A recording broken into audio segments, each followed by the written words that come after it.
This video is going to show you how to do your 6 thumbnail sketches, get feedback on those, and then do one final sketch before you go and make your final work of art. When you are ready for your 6 thumbnail sketches, you are going to start drawing out in these 6 boxes 6 different designs that you might want to do. You can do 6 different arrangements of the same thought, or you can have 6 completely different ideas that you want to sketch out. Here is an example of cupcakes and having the same thought with one thing that you for sure want to do and drawing it out in 6 completely different ways from each other. Each one of these drawings should take you 1 minute or less to draw. Notice how there's not a lot of detail. It's not drawn super awesome, and that's okay. These are rough sketches that should not take you more than 6 minutes to get through.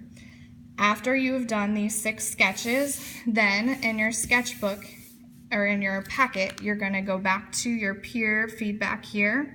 You're going to go to a peer that who has not really seen your process so they can give you some honest feedback. You're going to write their name here.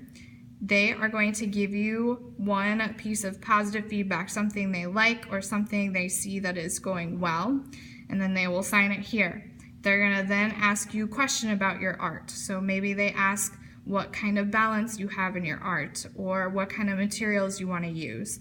Then they will sign here.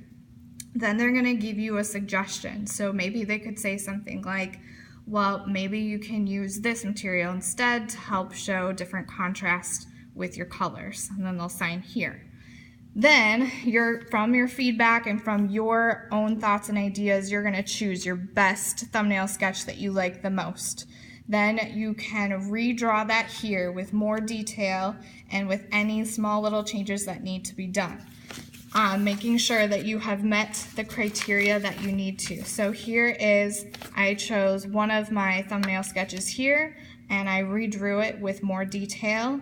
And it still only took 2 to 3 minutes tops, but I have a very clear plan of what I want to do for my final work of art with all of the details that I want to include, and you're going to do that in this box right here. Make sure that you are listing off the type of criteria that you are creating, so your vocab. So for this specifically, you should have specific types of line that you have in your work of art and a specific type of balance that you have in your final design. List off the materials that you need to use and how you are representing your environmental issue through your final design, or what your meaning or mood or emotion is behind your work of art.